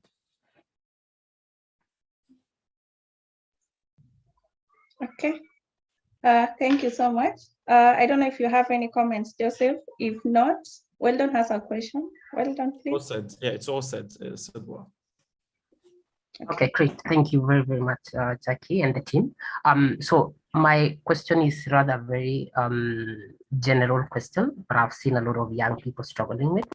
And specifically, I think, Joseph, you did mention about connecting with people, right? That the jobs actually that people are looking for don't come from your CV or how great your CV is, how great your credentials are, but actually comes from the networks that you build, right? And then Dr. Ismail as well talked a little bit about the differences between the mentors and the coach. And just a question, you mentioned obviously connecting with the people that we admire or that we look up to. How do we as young people continue to kind of build the relationship, right? You meet someone like probably one day in an event like in a webinar or in an whatever physical event, you are able to connect with them. How do you make sure that you continually build on that relationship? Because obviously there's a balance, right? There's a very huge imbalance. This is someone who is already like a very huge professional, already have a very huge name, right? And building relationships is always kind of a give and take. How do we as young people, young students or young professionals add value to the people that we look up to? Do you want me to go first? Okay. So I have a lot of my own personal examples and other people that I told them to do the same thing and they executed. So you meet someone, you're in a cocktail event or something at the embassy, maybe Independence Day, you meet someone, you engage in a conversation, they will almost always give you their business card, right? Your business card, they're like, okay, you discuss something that has a follow-up. Let's say you said you're doing so and so, and then it's like, oh, so I'll give you a business card, then I have something in mind, you can shoot me an email and we can continue the conversation, right? Now, the mentality that you have to have, which helps, if you tap into this way of thinking, it helps, is a yes sir mentality, right? Like a army type yes sir mentality. You have to be in service of that person.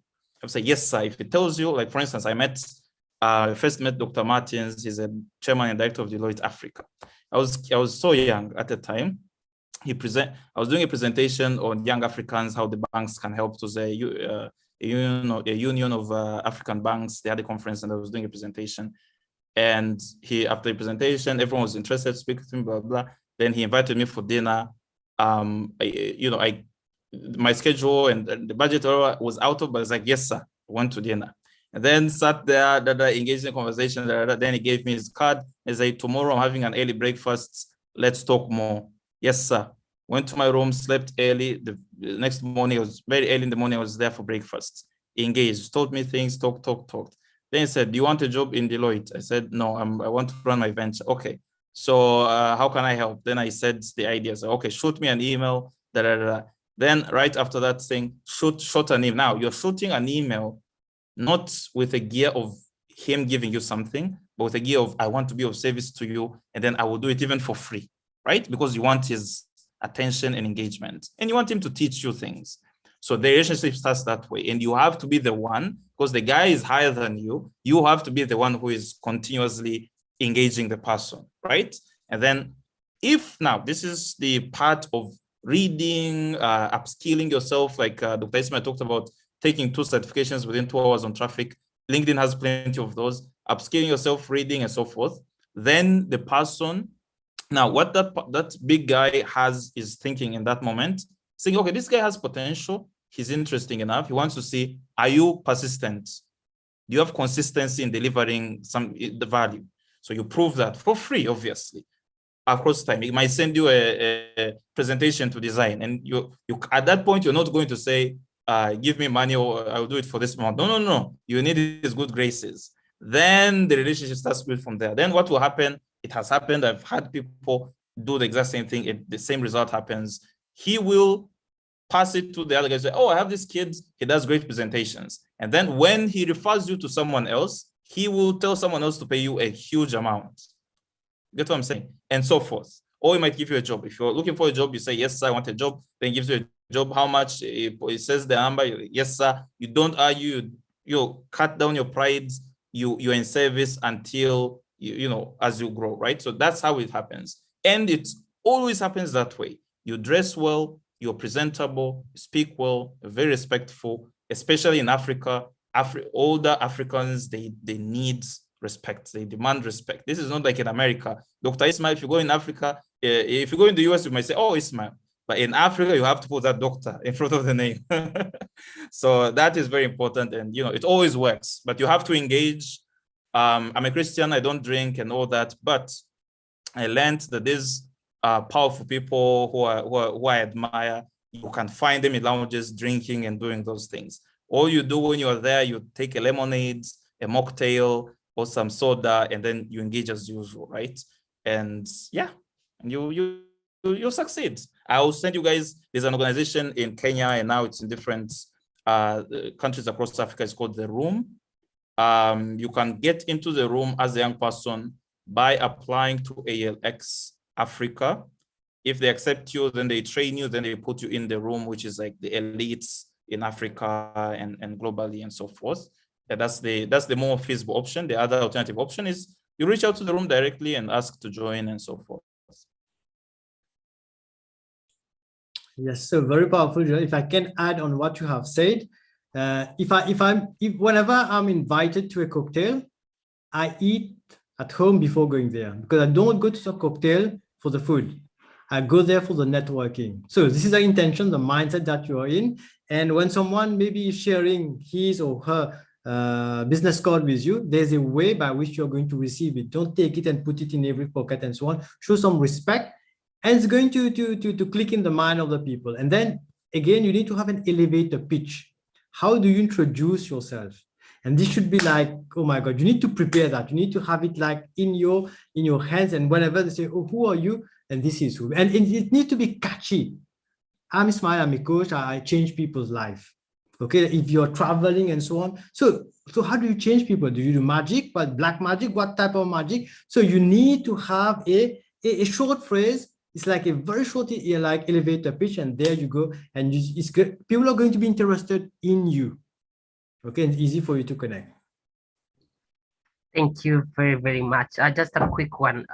So actually, I got a friend. I have a friend who got a job because he took an elevator actually, and then met someone in the elevator, and then they just have a very quick chat, probably 20 seconds chat, and then that actually led to him being given a job. And that happened here in Japan. Wow. So thank you very much. Yeah. Thank you so much. This has been wonderful. So ladies and gentlemen, if you didn't pick anything today, then I must say you are in the wrong forum. But I hope you got something to change your perspective today and improve your life and set your goals, right? The year is not way far. You can still set your goals and achieve them at the end of the year.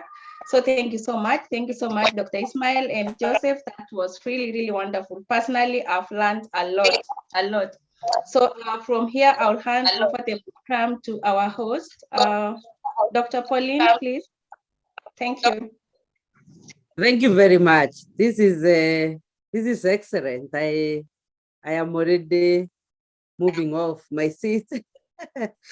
Everything has been so good. We have not yet come to the end. The remarks will come there.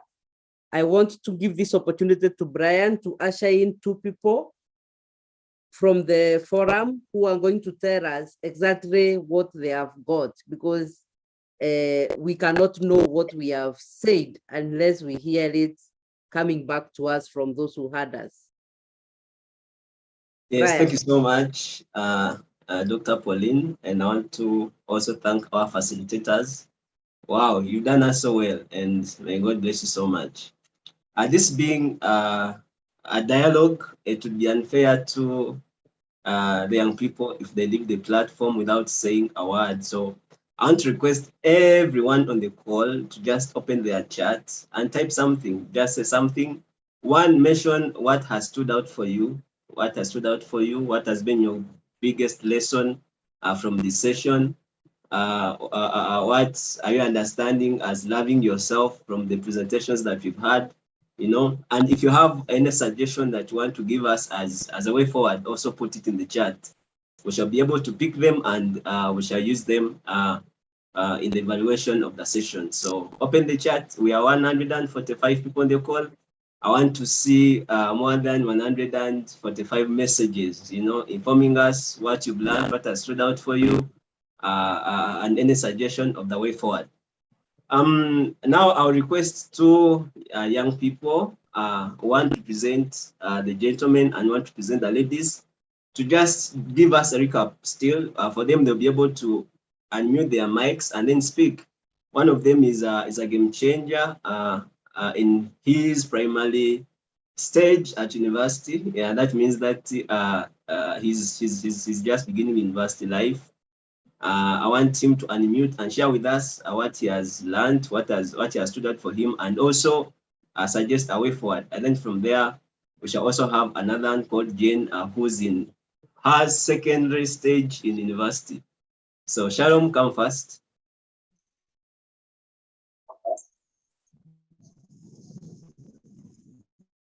Thank you very much, Brian, for this opportunity. Thank you for all the presenters and the speakers who have given us the views. Okay, my name is Shalom, as you've heard, and the main things that I've picked from this presentation, firstly, from Joseph Ratakangwa, is that as individuals, we should invest in businesses. And by you saying this, I've understood most of us, like myself, I find that there are many opportunities which are being brought out to me, and I have to pick them and take them in order to create a CV per se that will elevate me into the job market. And investing in most businesses will be a key factor. Another thing is that you've also said that we should not be picky, and that has hit right home, because being picky in the job market or in the industries are a letdown, because not all the time that you'll find a certain employer looking for the job that you're having. So you should be very equipped and have the opportunity to understand that you can go for any job. However, you just have to acquire the certain skills that you have to carry out in order to do the job.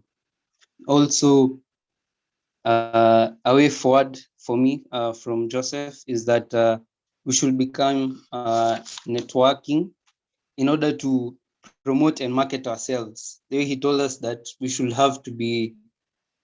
shouldn't sit down and just watch YouTube videos and later on come to see that we wanted to build ourselves, but we couldn't because we wasted the time and the opportunity. And so by marketing and promoting ourselves, we create better opportunities for us to move forward. From Jan, I learned that from the 5 mentalities of mastery, as from Robin Sharma, who has great books, I got it, the future versus past mentality. What was that you said that people are not living in the present, they're certainly not living in the future. And in Africa present, most of the people tend to be pushed back by their past, and it lets them see the world in a less or a better perspective. So I think by pushing forward and focusing the future, we can move and embrace the betterment of each and every perspective of ourselves. And from Ismail,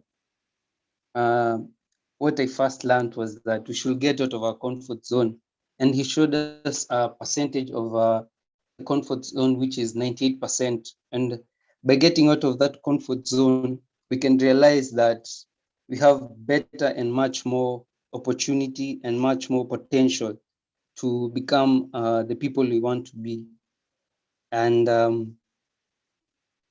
the way forward here is that we should change our mentality and know that the impossible is possible. Just the way Dr. Ismail told us that that mixed mentality, that just because the word is impossible, if you just scrap off the I and M, it comes to be a possible thing, and it is possible for us to get the things that we need and want in our lives. For my end, I would like to leave you with a certain quote, and it says, the bigger the problem, the greater the miracle. And this, if you interpret it in your own perspective, what it's trying to say is that the bigger a challenge may be posed, like myself as a student studying software engineering, problem solving is quite a crucial thing, and it has to be, I have to be very, have to be equipped and acquired there, because there'll be a lot of problem solving in that field. And so the bigger the problem, the greater the miracle. Thank you. Wow, thank you so much, Sharon. That is great. That is wonderful. The bigger the problem, the greater the miracle. Yes, that has gone home. And thank you for emphasizing that it is impossible. It is possible. There's nothing that is impossible. It is possible, we young people, to overcome the HIV pandemic. It is possible to have relationships that are healthy and free of violence. It is possible to love ourselves. It is possible to transform our continent. Thank you so much. Now I'll give it over to Jen. Yes, Jen, you have 4 minutes to share with us, and also give us your way forward. Okay, thank you so much, Brian. We have actually learned a lot of things, of which some have been shared by Shalom. So what we learned from Joseph is about how to position yourself, and then on how to engage your employers. And then he actually told us that we should not limit ourselves, and should not always disqualify ourselves based on our years of experience whenever we apply for any job opportunities. And then we also learned on some laws of success, where we were told that for you to succeed, you must know your potential, you must know your identity, you must know your source, purpose, and destiny. And then we have also been taught on better ways of using social media and internet. And we were told to use social media mainly to learn, and not for entertainment and such. And then we were also told that everyone is always responsible for their own success, and you should not rely on someone for your success. And you should also get out of your comfort zone, and in order to succeed. And then from Ishmael, we learned that we should always be consistent and disciplined in what we want to achieve. Don't wait until last minute to start working on what you want to achieve. Yes, I think that's all I have for now. Yes, thank you so much.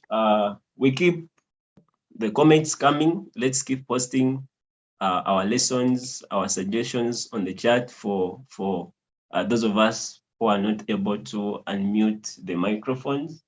And yeah, we have had a very wonderful session, I must say. We shall have a time to evaluate the session so that we get to see your ideas as far as our way forward should be. But I think we need to begin thinking about implementing or materializing the suggestions that we made last year, one of them being finding ways of combining, the contents that we are having in the series into a readable material. And I think very soon we shall be getting communication from the regional office on how we have to go about that. and also others. We have not been able to explore some of the scholarship opportunities here and there, but I think as we move forward, we shall be able to have maybe another session with our facilitators to just have a discussion around that, because I saw somewhere in the comments that being raised. Now, as we thank God for this successful webinar that we have had. Now, I want us to go to the very final bit of the closure, and that will be having closing remarks from the two organizations that have facilitated us today. But before we do that, I want to invite Emma. If you're there, I want to give you the last chance to sing to us your song. Yeah, thank you so much, Brian. I don't know whether you can hear me right now. Yes. Wow, thank you. My name is Noel Emmanuel Murungi, and I'm from Uganda. At this point of time, we really want to usher you into a Valentine's season. So enjoy this music. Thank you.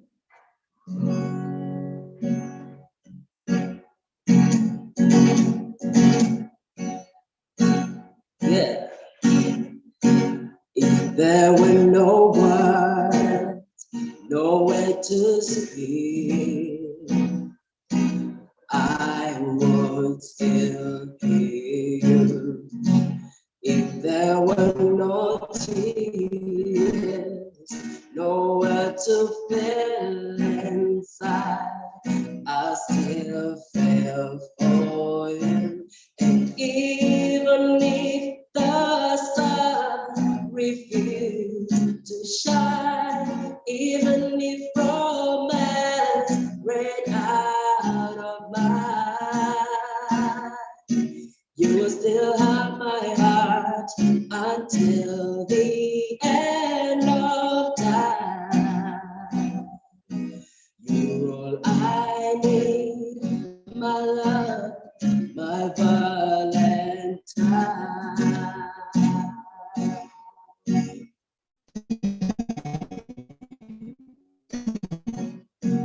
Oh, baby, oh. See, I may not give the world to you, but I'll give you what I have. Yeah. Oh, baby, oh, you are my Angelio. Oh, Durella, Ife mio. Sure, you know, say every day I dey pray for you.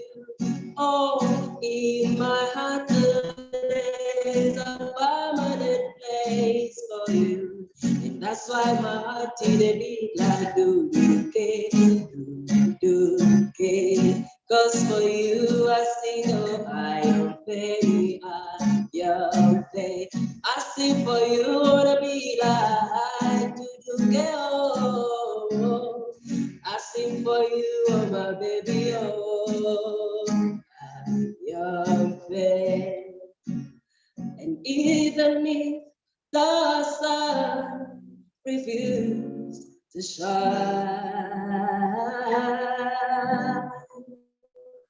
yeah,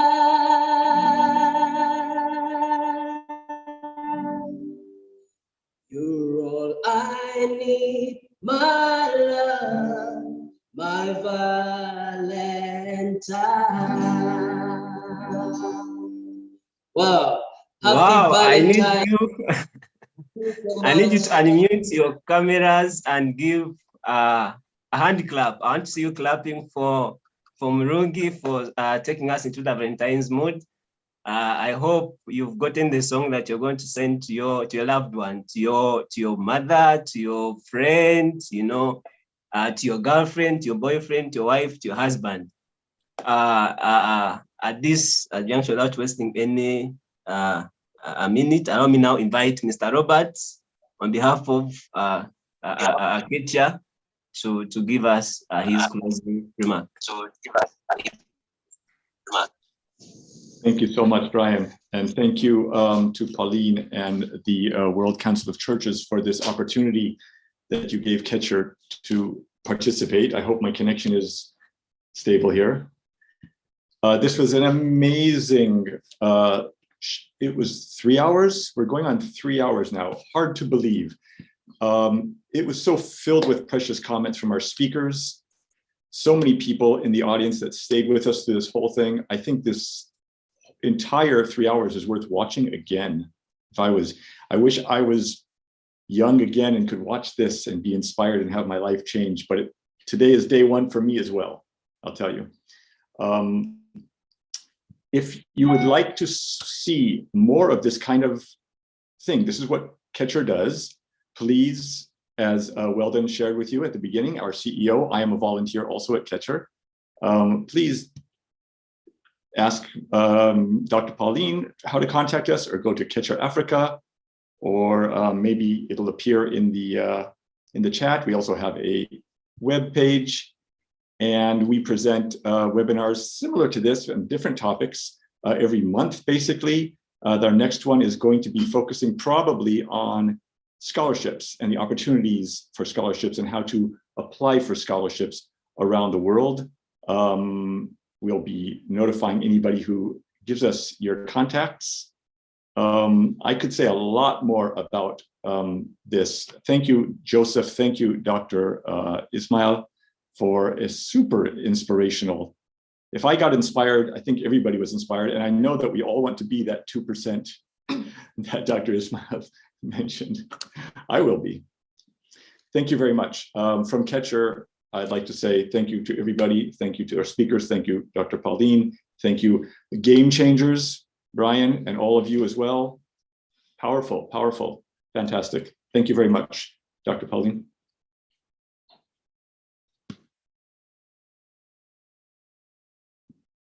Yes, thank you so much, Mr. Robert Cooper. It has been a blessing for us to have KECHER facilitate today. And now, ladies and gentlemen, join me, welcome our very own, I don't know whether she's still the bride in WCC, she is, the Reverend Dr. Pauline Wanjiru, Regional Coordinator for WCC, to give us the closing remark. And before she finishes, she will also invite for us anyone of her choice, to pray for us, and also, close the webinar. Thank you. Wow, wow, wow, wow. This has for me been the best Valentine ever. I am already in the mood. I feel loved by myself and I feel energized. I was saying to myself how lucky our game changers are. In your age, which is like several decades ago, for me, I didn't have this opportunity. Even before COVID, this opportunity would not have been a reality as it is today. So you count yourself blessed, count yourself lucky, and don't be the 98%. Be that 2% and make a difference in your own life, in your family, in your community, and globally. Now, I am excited beyond measure. I think that this is just a beginning of our relationship with KECHER, because as you have seen, we work with young people. Our notice for this webinar went out quite late, and therefore we didn't attract the big numbers we hoped we would. But believe you me, the message will go wide, far and wide, of what people have learned, and we are going to hear more from the future, how they want to engage, especially with you. I have learned two very important things: that no matter how many times you fail, keep trying. Failure has been depicted as a very negative thing, that when you try once and you fail, you go cuckoos, or you just lose it and you think you're useless. I was counting the fails on Joseph's presentation. I tried this, it failed. I tried this, it failed. And I think that is the beauty of life. Keep trying.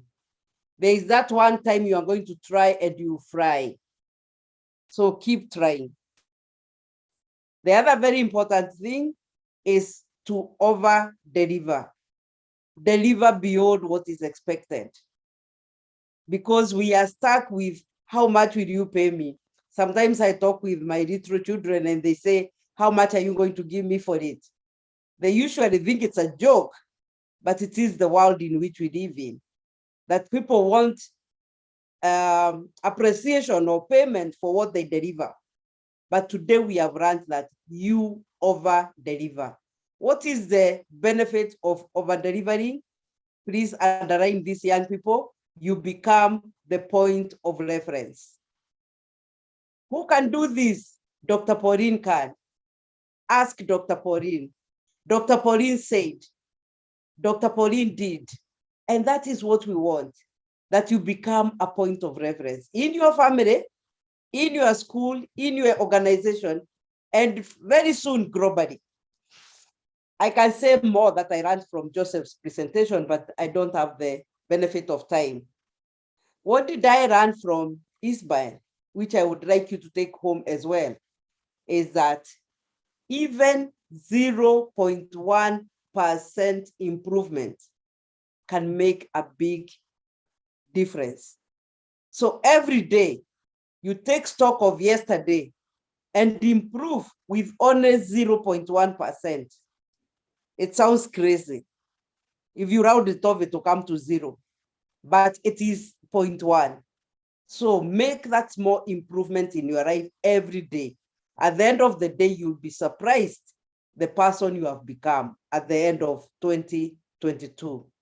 I was very excited listening to the two game changers who have given their comments.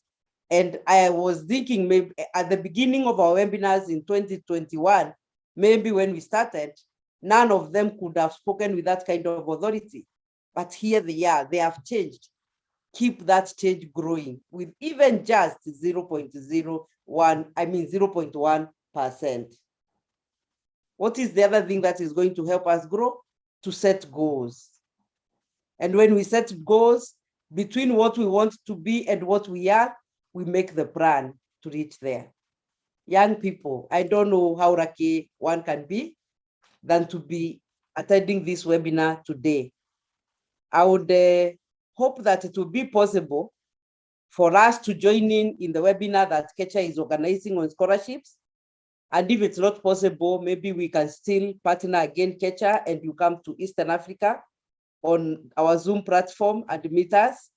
And also, one of the things that I would really want us to run is how to use social media, how to use the social media platform. As I travel around Eastern Africa, the church leaders are very worried about the way young people use social media platform. And some of them are stuck with the fact that they think there's too much pornography, there's too much bad things happening on social media. They actually don't know the benefits of social media platforms. Now, today we have learned that social media platforms and even the internet itself can be a very good way to prepare ourselves to the next level. So as I was sitting here, I was thinking, I have not written on the chat, but Brian, you can note my way forward, is that we need a training of how to market ourselves.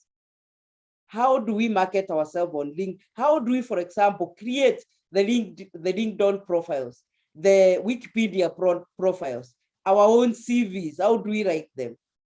Because we get bogged down by applications or adverts when they say you need 10 years of experience, and you are wondering, I've just left university. How do I get 10 years of experience? But mind you, you are over 10 years, meaning in life you have lived for over 10 years, you already have those 10 years. So how do we make it real that we are qualified for these jobs? I think we need more trainings on that. And as we said in the beginning, our business is to change our realities where young people are the most affected by new HIV infections, our realities where young people are the most hit when it comes to sexual and gender-based violence, our reality when it comes to negative social and societal norms, which keep on pulling us down and making it impossible for us. Today, we know it is possible. We can change those realities. And we begin changing those realities by applying what we have learned and moving forward seeking more and more knowledge on the same. May the Lord bless you. I can start another seminar, but I'm sure all of us want to now have a break. But thank you so, so much.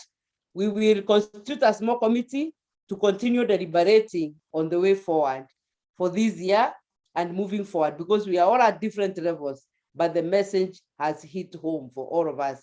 Even me in the 5th decade of my life, it has hit home well. So may the Lord bless you. I don't know whether Reverend Mary is still with us.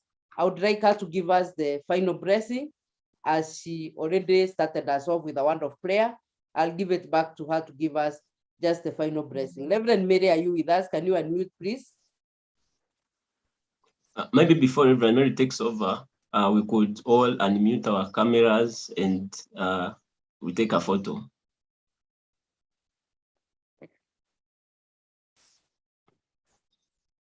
If we can all unmute our cameras so that Comrade Weldon can take a good photo. Yes, thank you, Brian. Maybe in 2-3 seconds, if you can, please turn on your camera. We definitely would like to see your faces for one last time.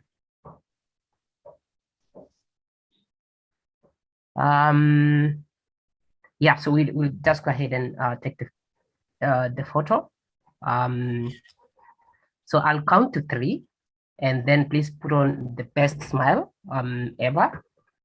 So 1, 2, I can see other people turning on the cameras. 1, 2, 3. And then just give me another minute.